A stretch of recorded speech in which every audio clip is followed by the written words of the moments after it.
अस्सलामुअलैकुम फ्रेंड्स, मैं आपको वेलकम करता हूँ MGT 611 के लेक्चर नंबर 32 में।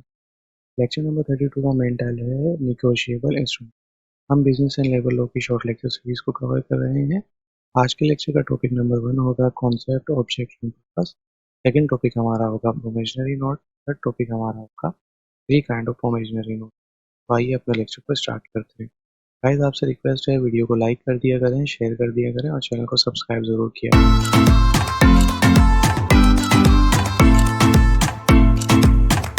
जी फ्रेंड्स, जैसा कि हम देख चुके हैं कि लेक्चर नंबर 32 का मेन टाइटल है निगोशिएबल इंस्ट्रूमेंट। इसमें हम मुख्तलिफ निगोशिएबल इंस्ट्रूमेंट्स की बात करेंगे। निगोशिएबल इंस्ट्रूमेंट जैसे बिल ऑफ एक्सचेंज होते हैं, प्रोमेशनरी नोट्स होते हैं, चेक वगैरह होते हैं।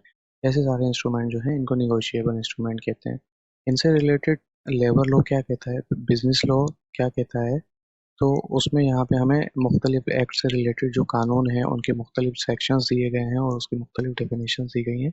तो आइए हम वन बाय वन डिटेल में उन डेफिनेशंस को देखेंगे। सबसे पहले इसका दिया गया है कॉन्सेप्ट, ऑब्जेक्ट एंड पर्पस, यानी कि इसका कॉन्सेप्ट क्या है, मकसद क्या है और इसका पर्पस क्या है। The object and purpose of the act is to legalise the system under which claims on certain mercantile instrument are treated like ordinary passing from hand to hand. इसका मेक मकसद जो है वो ये है कि एक ऐसा सिस्टम डेवलप किया जाए जिसके तहत जो निगोशिएबल इंस्ट्रूमेंट हैं जो कि एक हैंड से दूसरे हैंड में पास ऑन होते हैं, उसके लिए एक लीगल सिस्टम बनाया जाए ताकि उसकी बेसिस के ऊपर, लीगल सिस्टम बेसिस के ऊपर क्लेम किया जा सके। जैसे एक मिसाल ले लें कि एक बंदे ने चेक दूसरे बंदे को दिया और जब वो चेक कैश करवाने के लिए गया तो पता चला कि जिसने उसको चेक दिया उसके अकाउंट में तो पैसे ही नहीं है, जिसकी वजह से चेक बाउंस हो गया। अब इससे रिलेटेड क्या होता है कि वो फ्रॉड के केसेस कर सकता है, दूसरी चीज़ों के केसेस कर सकता है। तो अब निगोशिएबल इंस्ट्रूमेंट जो मिला है इससे रिलेटेड भी एक लॉ होना चाहिए जिसके अगेंस्ट वो उस चीज़ को एविडेंस बना के उस पे जो है वो केस कर सके और अपने केस को आगे परस्यू कर सके। आगे मेंशन किया गया the act is not exclusive of all matter relating to negotiable instrument nor does it support to deal with all kind of negotiable. यहाँ पे दिया गया ये जो एक्ट बनाया गया है इसका मकसद ये नहीं है कि हर किस्म के निगोशिएबल इंस्ट्रूमेंट जो है उसके ऊपर ये अप्लाई हो जाए, और ऐसा भी नहीं है कि जितनी भी काइंड होती है निगोशिएबल इंस्ट्रूमेंट को इन सबको जो है वो ये कवर कर ले। यहाँ पे सिंपल सी मुराद ये हो सकती है कि जैसे आपने प्रॉपर्टी की लेन देन की है तो उसके अंदर आपने अगर पेपर्स वगैरह यूज़ किए हैं, सारी चीज़ें यूज़ की हैं, तो उनकी बेसिस के ऊपर आप निगोशिएबल इंस्ट्रूमेंट के लॉ को लेते हुए कानून कर दें, ऐसा नहीं है। तो यहाँ पे ये दिया गया कि हर किस्म के निगोशिएबल इंस्ट्रूमेंट को ये कवर नहीं करता। अब ऐसा ना करना शुरू कर दें लोग के जितने भी निगोशिएबल इंस्ट्रूमेंट्स हैं या जितने भी पैसों के लेन देन के लिए इंस्ट्रूमेंट इस्तेमाल करते हैं लोग, उनकी बेसिस के ऊपर जाकर निगोशिएबल इंस्ट्रूमेंट के एक्ट के ऊपर जो है वो लॉ सूट फाइल करना शुरू कर दें। बल्कि यहाँ पे ये होगा जैसे प्रॉपर्टी है तो प्रॉपर्टी लॉ को भी कंसीडर किया जाए, फ्रॉडेट का लॉ है उसको भी कंसीडर किया जाए। यहाँ की सारी चीज़ें निगोशिएबल इंस्ट्रूमेंट के ऊपर जो है वो लाके उसके ऊपर कर दी जाए। तो यहाँ पे मैं जो समझ पाया हूँ इसकी चीज़ यही है कि निगोशिएबल इंस्ट्रूमेंट जो है वो कवर करता है, एक लीगल सिस्टम बना दिया जाता है जिसके तहत निगोशिएबल इंस्ट्रूमेंट जो है वो उनकी एक कानूनी हैसियत होती है। जैसे चेक है, चेक एक तरीके से कानूनी हैसियत है। या फिर आगे हम प्रोविजनरी नोट्स के बारे में बात करेंगे कि उसके अंदर जो चीज़ें होती हैं, जो सिस्टम होता है, तो आपको समझ में आएगा कि हाँ, एक लीगल सिस्टम बना हुआ है जिसके ऊपर ये सारी चीज़ें चल रही होती हैं। जैसे कि आपको मैं एक सिंपल सी मिसाल देता हूँ, आप अपना घर वगैरह सेल करते हैं या कोई प्रॉपर्टी सेल करते हैं तो आप एक पे ऑर्डर बना देते हैं। पे ऑर्डर से क्या होता है कि पे ऑर्डर जो है तो वो इर्रिवर्सिबल होता है। इर्रिवर्सिबल मुराद ये है कि जब एक बंदे के नाम पे आपने बना दिया और आपने उस बंदे के हवाले कर दिया, उसके अगेंस्ट आप एक प्रॉपर्टी के पेपर्स वगैरह लेते हैं और उस पे ऑर्डर का नंबर जो है वो उस इंस्ट्रूमेंट के ऊपर, उस प्रॉपर्टी के पेपर्स के ऊपर जो सेल डीड होती है उसके ऊपर जो है वो आ जाता है। तो एक प्रूफ हो जाता है कि आपने इसके अगेंस्ट जो है यहाँ पर उसको पेमेंट की थी, ना कि आप तमाम नोट्स जितने भी हमारी करेंसी नोट होते हैं सबका नंबर लिखना शुरू करते हैं। आप सिंपल सा एक पे ऑर्डर बनाते हैं। पे ऑर्डर भले 50 लाख का हो, 60 लाख का हो, 1 करोड़ हो, उसका एक नंबर होता है, यानी कि वो 1 करोड़ का एक नोट बन जाता है। और उसके ऊपर सारी डिटेल लिखी हुई होती है कि इस बंदे को इतने नोट प्रोवाइड कर देने हैं, इतने पैसे। और उस एक नंबर को आप अपनी सेल डीड में लिख लेते हैं तो वो आपका एक प्रूफ बन जाता है कि हाँ, इसके अगेंस्ट पेमेंट हुई है और इस मकसद के लिए पेमेंट हुई है। अब हम मुख्तलिफ क्लोजेज जो हैं वो इसके ये देख लेते हैं। This clause is provided in section 3 of the negotiable instrument act 1881 is reproduce hereunder. अब यहाँ पर एक चीज़ देख लीजिएगा आप, ये एमसीक्यूज में आपको बहुत ज़्यादा इंपॉर्टेंट होगा कि निगोशिएबल इंस्ट्रूमेंट के लिए कौन सा एक्ट लगता है, तो 1881 लगता है। तो इससे रिलेटेड जो है वो एमसीक्यूज आ सकते हैं, बहुत ज़्यादा इंपॉर्टेंट है क्योंकि टीचर ये जज कर सकता है कि अगर स्टूडेंट को निगोशिएबल इंस्ट्रूमेंट का एक्ट का नंबर पता है तो यकीनन उसने इसके बारे में पढ़ा होगा। अब यहाँ पे मैंने आपके लिए इजीली जो है वो इजीली डिफाइन वर्ड्स में यहाँ पर सारा लिख दिया है नेगोशिएबल इंस्ट्रूमेंट के बारे में, तो सिंपली आप यहाँ से इसको पढ़ सकते हैं। ये नोट्स आपको किस तरीके से मिलेंगे, वीडियो के डिस्क्रिप्शन में मेरा ईमेल आईडी मौजूद है, व्हाट्सएप ग्रुप का लिंक मौजूद है और फेसबुक पेज का भी लिंक मौजूद है। तो जो तरीका आपके लिए सूटेबल हो उससे हमसे कांटेक्ट कर लें, मैं या मेरी टीम का कोई भी बंदा आपको ये notes free of cost provide कर दिएगा। बदले में आप हमें सिर्फ ये सपोर्ट करें कि हमारी वीडियो को लाइक करें और दूसरे स्टूडेंट से शेयर कर दें। Section 3 of the Negotiable Instrument Act 1881 define the key terms used in Act. It classifies the meaning of the term like accommodation party, banker, bearer, delivery, issue, material alteration and notary public। यानी कि जो 1881 का action है उसके जो ये law है वो की टर्म्स जो है उनकी डेफिनेशन प्रोवाइड करता है और उनकी मीनिंग्स बताता है, जैसे अकोमोडेशन पार्टी क्या होती है, बैंक क्या होता है, बियरर क्या होता है, डिलीवरी क्या होती है, इशू क्या होता है, मटेरियल अल्टरेशन और नोटरी पब्लिक क्या होता है। तो इन वर्ड से आपको परेशान होने की जरूरत नहीं है, यहाँ पे नीचे डेफिनेशन आ रही है। अकोमोडेशन मुराद पार्टी से मुराद होता है refer to a person who signs a negotiable instrument without removing any value to lend their name to someone else. Accommodation party का मतलब ये होता है कि एक बंदा जो कि साइन करता है नेगोशिएबल इंस्ट्रूमेंट को without receiving any value to lend their name to someone else, यानी ये मुराद ये है कि वो अभी तक कोई चीज़ उसने रिसीव नहीं की है, ठीक है, तो वो एकोमोडेशन पार्टी जो बंदा है उसका नाम लिख देता है वहाँ पे, उसके नाम पे एक इंस्ट्रूमेंट बनाता है, जैसे चेक जो है एक तो कैश चेक बनता है और दूसरा चेक क्या बनता है, बेरर बनता है, कि एक पर्सन के नाम पे चेक बन जाता है, वो उसी के अकाउंट में ट्रांसफर हो सकता है। बैंकर से मुराद क्या है, bankers include individual entity accepting deposit from the public, repayable on demand, withdrawable by various means made by include the post office saving bank. इससे क्या मुराद होती है, बैंकर जो है, हम आपको नाम से ही समझ में आ गया, बैंकर वो लोग होते हैं जो कि बैंक के अंदर जॉब कर रहे होते हैं और मुख्तलिफ किस्म की चीज़ें जो है वो एक्सेप्ट कर रहे होते हैं, जैसे कि डिपॉजिट्स, आप बैंक में जाके कैश जमा करा सकते हैं, बैंकर को आप जो है वो डिपॉजिट्स वगैरह जमा करा सकते हैं, चेक जमा करा सकते हैं, प्रोमिशनरी नोट्स वगैरह जमा करा सकते हैं, पे ऑर्डर जमा करा सकते हैं, सारी चीज़ें जो है वो रिसीव तो बैंकर कहते हैं। बेरर से मुराद क्या है, वो बंदा जिसके हाथ में जो है वो चेक होता है, जैसे कि मैं आपके नाम पे चेक लिख देता हूँ, मैं जैसे मेरा नाम आप एज्यूम कर लें रमज़ान है और आपका नाम कामरान है, मैं अब एक चेक साइन करता हूँ 1 लाख रुपीज़ का और मैं बोलता हूँ कि ये कामरान के नाम पे चेक है, कामरान जो है उन्हीं को प्रोवाइड किया जाए और कामरान का अकाउंट नंबर और सारी तो मेंशन कर देता हूँ क्रॉस चेक बना के, तो ये सिर्फ अकाउंट में ही ट्रांसफर होता है। Delivery mean transferring possession of the instrument from one person to another. Delivery का मतलब ये होता है कि एक बंदे से दूसरे बंदे के हाथ में वो चीज़ चली जाएगी, यानी कि एक चेक मेरे पास है, मैंने बना कर आपको दिया, अब वो चेक आपका हो गया। ऐसी दूसरी चीज़ें भी जो है वो डिलीवरी कराती हैं। इसका सिंपल सा मतलब ये होता है कि एक इंसान के कब्जे से दूसरे इंसान के कब्जे में वो चीज़ चले जाए। Issue denote the first delivery of a promissory note, bill of exchange or cheque of a person who takes it as a holder. Issue से मुराद ये है कि आप देखते होंगे ना कि भाई चेक इशू कर दें, बिल इशू कर दें, इस तरीके की चीज़ें आ रही होती हैं, या आप अगर ऑर्गेनाइजेशन वगैरह में देखें या आपको कभी हॉस्पिटल में जाना हो तो वहाँ पे क्या होता है, जो स्टोर या वेयर हाउस बना होता है वो चीज़ें इशू करता है। इशू से मुराद ये होता है कि एक चीज़ जो है वो इशू कर दी जाती है और वो दूसरे के हाथ में चली जाती है। मटेरियल ऑल्ट्रेशन की बात करते हैं, involve changing two essential elements like date, sum payable, time or replace of payment of promissory note or bill of exchange. Material alteration से मुराद ये हो गई, जैसे कि डेट होता है, कितना अमाउंट पे करना है, टाइम क्या है, प्लेस ऑफ पेमेंट क्या हो गया, प्रोविजनरी नोट और चेक पे सारी डिटेल लिखी होती है, इसको मटेरियल ऑल्ट्रेशन कहते हैं। कि एक मटेरियल एक चेक हो गया और उसके ऊपर जितनी चीज़ें आप पेन से लिख रहे हैं वो सारी जो है वो मटेरियल ऑल्ट्रेशन कहलाती है।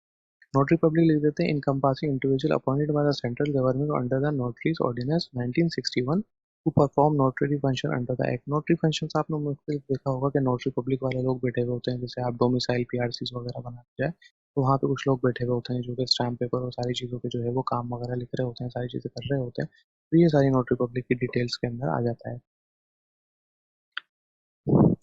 Some of the important concepts are discussed in the act are given below. Negotiable. Negotiable का मतलब क्या होता है, means the quantity of transfer by delivery by the endorsement and delivery. Negotiable से मुराद ये होता है कि एक से बंदे को ट्रांसफर की जाए, डिलीवर्ड की जाए और एंडोर्समेंट की जाए। एंडोर्समेंट से मुराद ये है कि आप उसको चेक साइन वगैरह करके एंडोर्समेंट आ जाए। ट्रांसफरेबिलिटी, एक बंदे ने चेक लिखा, उसको ट्रांसफर कर दिया दूसरे बंदे को, दूसरे बंदे ने वो रिसीव कर लिया तो उसमें, और पहले वाले ने चेक ट्रांसफर किया उसको साइन करके दिया, यानी कि एंडोर्स हुई वो चीज़। तो दूसरे वाले को जब वो चीज़ मिल गई तो उसने जब अपना अमाउंट ले लिया तो उसने भी उसके ऊपर साइन किया और सारी चीज़ें की, तो ये डिलीवरी हो गई। Instrument means a written document by which a right is created in favour of some person. Instrument से मुराद ये होता है कि चेक पे जब अमाउंट लिखी जाती है और एक बंदे का नाम लिखा जाता है कि किस बंदे को जो प्रोवाइड किया जा रहा है, तो सिंपल सा क्या है, एक रिटर्न डॉक्यूमेंट होता है जिसमें एक राइट क्रिएट किया जाता है ये चीज़ जो है वो दूसरे बंदे को दे दी जाए इन favour of a person. Negotiable instrument का मतलब क्या होता है?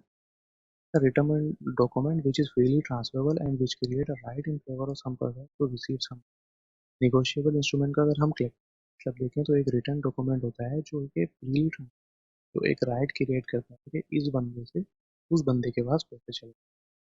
Negotiable instrument as defined in section 13 of the act is given below. A negotiable instrument means a promissory note, bill of exchange or check payable either to order or the bearer. जो definition book of law के अंदर दी गई है section 13 के अंदर, negotiable instrument act 1881 के section 13 के अंदर, वो ये है कि एक निगोशिएबल इंस्ट्रूमेंट का मतलब होता है एक प्रोमिशनरी नोट, बिल ऑफ एक्सचेंज या चेक जो कि पेबल हो या तो उस बंदे को या तो फिर जिसके पास वो है जो वो होल्ड कर रहा है उसको। quasi negotiable instrument instrument recognised as such. Dividend warrant होते हैं, शेयर वारंट्स होते हैं, बियरर डिबेंचर होते हैं, गवर्नमेंट प्रोमिशनरी नोट्स वगैरह होते हैं। Promissory note को हम यहाँ से स्टार्ट कर रहे हैं। It has been divided in section 4 of the act which is given here under.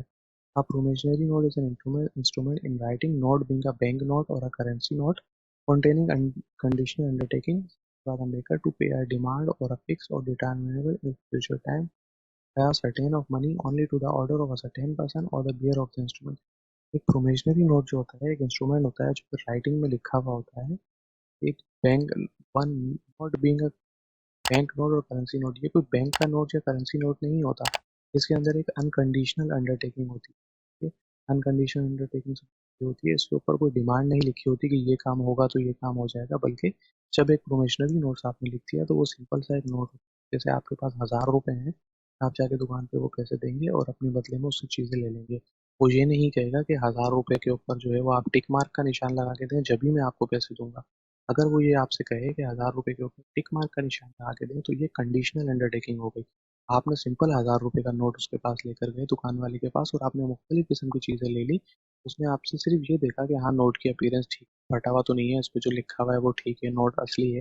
ये सारी चीजें देखने के बाद उसने आपको पैसे प्रोवाइड कर दिए, तो ये एक अंडर कंडीशनल अंडरटेकिंग हो गई। साइन बाय द मेकर, जिसपे ऊपर साइन किया हुआ होता है और उसमें टाइम मेंशन होता है कि कब पैसे मिलने हैं, फ्यूचर ऑफ द मनी, और किस बंदे को मिलने हैं या जिस बंदे के पास है उसको मिलने हैं।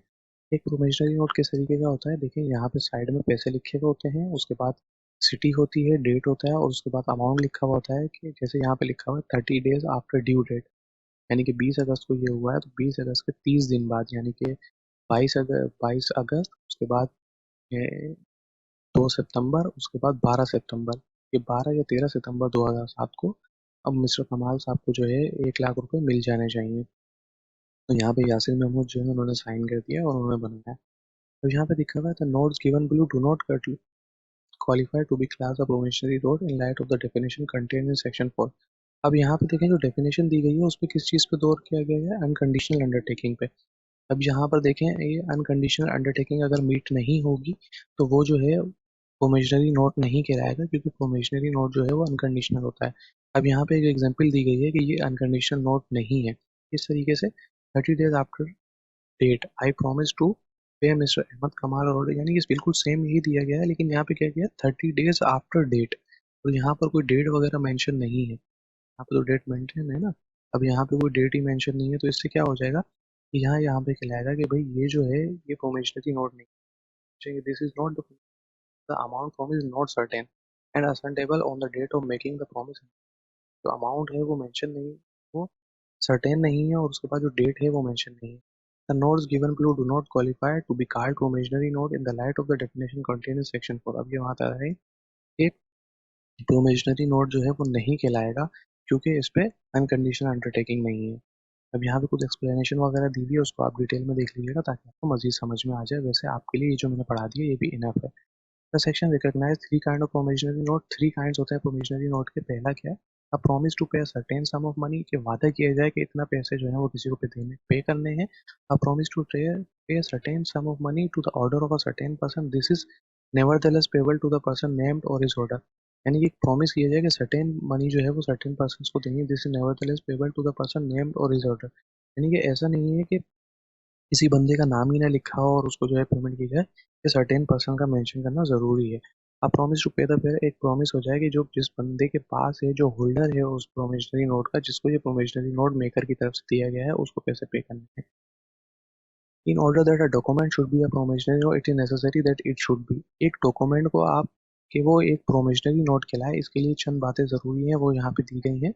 एन कंडीशनल अंडरटेकिंग टू पे, ये जो है वो बहुत इंपॉर्टेंट है आपके लिए। अगर आप ये याद कर लेते हैं तो आपको इस कॉन्सेप्ट को अगर आप समझ लेते हैं तो आपको इजीली प्रोमिशनरी नोट और पूरा चैप्टर समझ में आ जाएगा। एन अनकंडीशनल अंडरटेकिंग टू पे, यानी कि कोई कंडीशन नहीं होनी चाहिए, आम अल्फाज में कोई शर्त नहीं होनी चाहिए कि ये काम करेंगे तो आपको पैसे मिलेंगे। The sum should be a sum of money and should be certain, यानी कि जो पैसे हैं वो कुछ पैसों का, यानी कि पैसों की सूरत में होनी चाहिए और सर्टेन होना चाहिए। ऐसा नहीं होना चाहिए कि आपने पैसे लिख दिए कि भाई इतने पैसे दे दिए जाएंगे और अमाउंट मेंशन ही नहीं किया। तो अमाउंट मेंशन होनी चाहिए और सर्टेन और क्लियरली डिफाइंड होनी चाहिए। The amount should be to or to the order of a person who is certain or the bearer of the instrument, यानी कि पेमेंट किसको होनी चाहिए, या तो आप टू करके उस बंदे का नाम लिख दें, उस बंदे के नाम पे ऑर्डर दे दें, या तो फिर सर्टेन पर्सन को डिफाइन करें, या तो फिर जिसके पास ये हो उसको पेमेंट होनी चाहिए। And the maker should sign in, और जो मेकर जो उसको बनाएगा वो उसके ऊपर sign. Sum to pay must only be money and certain. It is also necessary that the medium of the payment must be money only in the specific of other legal currency and not bond, bill, notes or any article other than money. कि इस चीज़ को mention किया गया है यहाँ पे कि payment का जो मीडियम होना चाहिए वो सिर्फ और सिर्फ पैसे होना चाहिए, ना कि कोई बॉन्ड हो, बिल हो या नोट्स या आर्टिकल वगैरह हो पैसों के अलावा। But it is not necessary that the money to be paid must be certain in place of the payment or where the bill is drawn it may be in the form of any other currency. यानी कि यहाँ पे हमें बता दिया गया है कि जो पेमेंट के लिए जो चीज़ इस्तेमाल होगी वो सिर्फ और सिर्फ पैसे होंगे, लेकिन ऐसा नहीं होगा कि पैसे अगर आप पाकिस्तान में पेमेंट कर रहे हैं तो पाकिस्तानी करेंसी में ही होनी चाहिए। पैसे जो हैं वो डॉलर्स में भी हो सकते हैं, यानी कि पैसे कोई और से करेंसी किसी और कंट्री की हो सकती है लेकिन होनी पैसे ही चाहिए। To or the order of the certain person instrument that does not on his credit indicate to whom the money is payable is not a promissory note, यानी कि अगर प्रोमिशनरी नोट के ऊपर ये मेंशन नहीं है कि पैसे किसको देने हैं क्लियरली, तो ये भी एक प्रोमिशनरी नोट नहीं कहलाएगा। सिग्नेचर सिग्नेचर जरूर होना चाहिए उसके ऊपर जो मेकर उसको बनाए। Writing the instrument may be written on the paper, parchment or any other convenient substitute of paper, यानी कि ये पेपर पे लिखा होना चाहिए। अगर आप पेपर यूज नहीं कर रहे तो कोई भी सब्स्टिट्यूट जो है वो पेपर का वो होना चाहिए। Writing would be held on include printing, engraving, light photography and in the fact every mode by which words and figure can be expressed on any material, यानी कि राइटिंग आप प्रिंट शेप में भी दे सकते हैं, इंग्रेव शेप में भी दे सकते हैं, फोटोग्राफ यानी कि फोटोकॉपी वगैरह दे सकते हैं, लेकिन आप जिस सूरत में भी दें बिल्कुल क्लियरली मेंशन मटेरियल होना चाहिए उसके ऊपर। How it differ from the agreement, ये प्रोमिशनरी नोट जो है वो बिल्कुल एक ऐसा लग रहा होगा आपको, अभी तक के पीछे हमने एग्रीमेंट वगैरह पढ़ा है मिड टर्म के सिलेबस में, तो ये ऐसा लग रहा होगा आपको कि बिल्कुल एग्रीमेंट हो गया है। तो ये एग्रीमेंट से किस तरीके से डिफरेंट होता है, यहाँ पे हम देख लेते हैं। Determining whether a document is a promissory note on agreement depend on the circumstances and wording in each case. Two tests can be applied: the intention of the party, whether the document is negotiable, allowing a third person to file a suit based on it. If a third person can suit it, it considered a mere agreement. यानी कि अगर हम इस document की बात करें कि ये प्रोमिशनरी नोट है या एग्रीमेंट, इसके लिए दो टेस्ट हम कर सकते हैं। पहला तो ये कि इंटेंशन क्या है पार्टीज की, जो पार्टीज इस एग्री इसको प्रोमिशनरी नोट को ले रही हैं या इसको एग्रीमेंट के तौर पे ले रही हैं, उनकी इंटेंशन क्या है। Whether the document negotiable allowing a third party या सूट, अगर पहला तो आपने देखना है कि इंटेंशन क्या है पार्टीज की, अगर पार्टीज की इंटेंशन है उसके ऊपर वो एग्रीमेंट टाइप का डॉक्यूमेंट बना हुआ है तो वो एग्रीमेंट कहलाएगा। और दूसरा क्या है कि अगर आपको पता होगा डॉक्यूमेंट जो है निगोशिएबल है, एक थर्ड पर्सन को ये इख्तियार देता है कि वो उसकी बेस पे जो है वो केस कर सकता है, तो ये जो है वो एक मेयर एग्रीमेंट के तौर पे कंसिडर किया जाएगा। और अगर एक थर्ड पर्सन इसके ऊपर अगर थर्ड पर्सन इसके ऊपर केस नहीं कर सकता तो इसको हम मेयर एग्रीमेंट कहेंगे। Notice to surety, notice to surety क्या होता है, the surety can be held notice to surety, the surety can be held responsible for the payment without prior notice, यानी कि किसी भी प्रोअर नोटिस के तहत भी जो है वो पेमेंट जो है वो हो सकती है। प्रूफ की बात कर लेते हैं यहाँ पर कि सबूत क्या होता है। Proof of provision the party only need to demonstrate it due execution going behind the note is not necessary, यानी कि पार्टी जो है जिसके पास नोट्स है उसने सिर्फ जाके ये नोट्स दिखाना है, प्रोविजनरी नोट तो सारी चीजें मेंशन होंगी और वही उसके लिए प्रूफ है, उसको उसके पीछे डिटेल में जाने की जरूरत नहीं है। Going behind the note is necessary. The plaintiff provide witness and evidence showing that the defendant signature of all relevant document including the provisionary note, यानी कि जो प्लांटिफ है अगर कोई इसके ऊपर केस कर रहा है तो उसको ये सारी चीजें दिखानी होंगी कि जो एविडेंट जो साइन हुआ हुआ डिफेंडर का वो ठीक नहीं हुआ हुआ, या प्रोविजनरी नोट पे जो साइन है वो गलत है। Defendant fail to produce evidence to challenge the plaintiff claim lending to the genesis of the provisionary note before, अगर जो डिफेंडेंट है वो फेल हो गया कि ये जो सिग्नेचर है वो उसका नहीं है, या वो गलत सिग्नेचर नहीं है, या वो अपनी बात प्रूफ करने में फेल हो गया, तो प्रोमिशनरी नोट जो है वो अपनी जगह पर स्टैंड करेगा और उसके ऊपर तहत जो है वो उसको पैसे दे दिए जाएंगे। Article 73 of the limitation act set a 3 year time limit for filing a suit based on a promissory note payable on demand. यानी कि प्रोमिशनरी नोट के ऊपर जो आर्टिकल 73 है वो ये इजाजत देता है कि 3 साल के अंदर अंदर जो है वो प्रोमिशनरी नोट की बेसिस पे केस किया जा सकता है जो कि पेबल ऑन डिमांड हो। Article 64 of the code of civil procedure required section order to be file within 3 years from the due date and become payable immediately. यानी कि 3 साल के अंदर अंदर आप केस कर दें और अगर वो केस का फैसला हो जाए उसके हक में जिसके पास प्रोमिशनरी नोट है तो इमीडिएटली पेमेंट हो जाएगी। If a promissory note no obligate the holder such 3 days after notice to pay the limitation period start after the 3 days notice given. यानी कि अगर 3 दिन के अंदर अंदर जो है प्रोमिशनरी नोट आपने किसी को दिया और 3 दिन के अंदर अंदर उसमें पेमेंट नहीं हुई या कोई मसला आ गया तो वो बंदा जो है वो केस कर सकता है।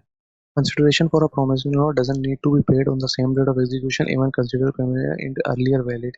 An oral understanding written the amount within 3 months does not affect the unconditional nature of the promissory note.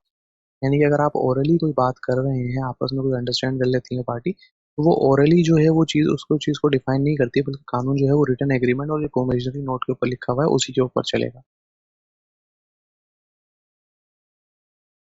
उसके बाद हम प्रोमिसरी नोट की डेफिनेशन ऊपर देख चुके हैं, वही सेम डेफिनेशन यहाँ पे दी गई है, इसको आप जो है वो रीड कर सकते हैं। Through cross communication of witnesses strengthen the proof of a promissory note is an unconditional writing undertaking to pay a specific amount of certain person। यानी कि promissory note जो है एक unconditional undertaking होती है स्पेसिफिक अमाउंट पे करनी है किसी पर्सन को। Signature only on stamp. Defendant doing execution the promissory note but knowledge signing on the bus acknowledge signing on the revenue stamp on it। यानी कि डिफेंडेंट जो है वो उसने सारी चीजें तो डिनाइड कर दी, यानी कि डिफेंडेंट जो है उसने सारी चीज़ों को डिनाइड कर दिया, लेकिन इस चीज़ को एक्नॉलेज कर दिया कि जो साइन हुआ हुआ है या स्टैंप लगी हुई वो उसी की है। The court upheld the validity of the signature. और जो कोर्ट जो है वो रेवेन्यू स्टैंप कंसीडर करेगा। तो question arouse weather a bearer bond could be consider a promissory note, कि ये जो बॉन्ड होगा ये प्रोमिसरी नोट कहलाएगा या नहीं कहलाएगा। Bond is legally सिनोनियम with the certificate of debt of a promissory note. Analysis of the public debt 1940 and the definition of the bond supported considering the bond as a promissory note payable to the bearer। यानी कि यहाँ पे action बताए गए हैं कि public डेप्ट act 1940 44 के तहत और प्रोमिसरी नोट की डेफिनेशन के तहत ये नोट पेबल जो है वो ये प्रोमिसरी नोट पेबल कहलाएगा बेयरर के लिए। The bond FEBC was categorized as a foreign security under the Foreign Exchange Act 1947, not as foreign exchange। अब यहाँ पे दिया गया है कि foreign security under foreign exchange act के तहत ये फॉरेन एक्सचेंज नहीं कहलाएगी, लेकिन एक प्रोमिसरी नोट जो है वो कहलाएगा। अनकंडीशनल अंडरटेकिंग, इसके बारे में बहुत ज्यादा बात हुई है, तो यहाँ पे इन्होंने डेफिनेशन दी है। In a promise note there must be an unconditional undertaking to pay and the note must be payable at all event. यानी कि प्रोमिसरी नोट के अंदर एक अनकंडीशनल अंडरटेकिंग होनी चाहिए और नोट जो है वो किसी भी सूरत में पेमेंट उसकी होनी चाहिए। When a promise to pay is said to be unconditional and when note is explained in section 5। यानी कि ये जो प्रॉमिस है पेमेंट कब कंडीशनल होता है और कब अनकंडीशनल होता है ये डिफाइन किया गया है सेक्शन 5 के अंदर। Letter requesting a loan stating that the amount will be lent will prepaid is such a unconditional undertaking because the repayment is dependent on the advance being made. एक letter जो है वो request की जाए loan के लिए, एक वो जो है वो अनकंडीशनल अंडरटेकिंग नहीं कहलाएगी, क्योंकि रीपेमेंट जो है वो डिपेंडेंट होगी एडवांस बीइंग मेड। यानी कि जितना एडवांस किया जाएगा उसके बाद प्रिंसिपल अमाउंट तय होगा और उसके ऊपर इंटरेस्ट वगैरह तय होगा, तो ये प्रोमिसरी नोट जो है नहीं कहलाएगा और ये अनकंडीशनल अंडरटेकिंग नहीं होगी, क्योंकि बाद में इंटरेस्ट वगैरह और सारी चीजें टर्म्स एंड कंडीशन तय होंगी। A document which contain an unconditional undertaking on the part of the appellant to pay sum of 10,000 to the respondent by a fixed date was a promissory note। यानी कि एक document जिसके ऊपर ये लिखा हो कि अपेलेंट जो है जिसको ये प्रोमिसरी नोट दिया जा रहा है वो 10,000 रुपए जो है वो पे करेगा फिक्स डेट के ऊपर, तो ये एक प्रोमिसरी नोट कहलाएगा। तो गाइज ये था आज का लेक्चर। मैं उम्मीद करता हूँ आपको समझ में आया होगा। इससे रिलेटेड कोई भी क्वेश्चन है या कोई सजेशन है तो आप कमेंट सेक्शन में हमें बता सकते हैं। आज की वीडियो में इतना ही, मिलते हैं अगली वीडियो में, जब तक दुआओं में।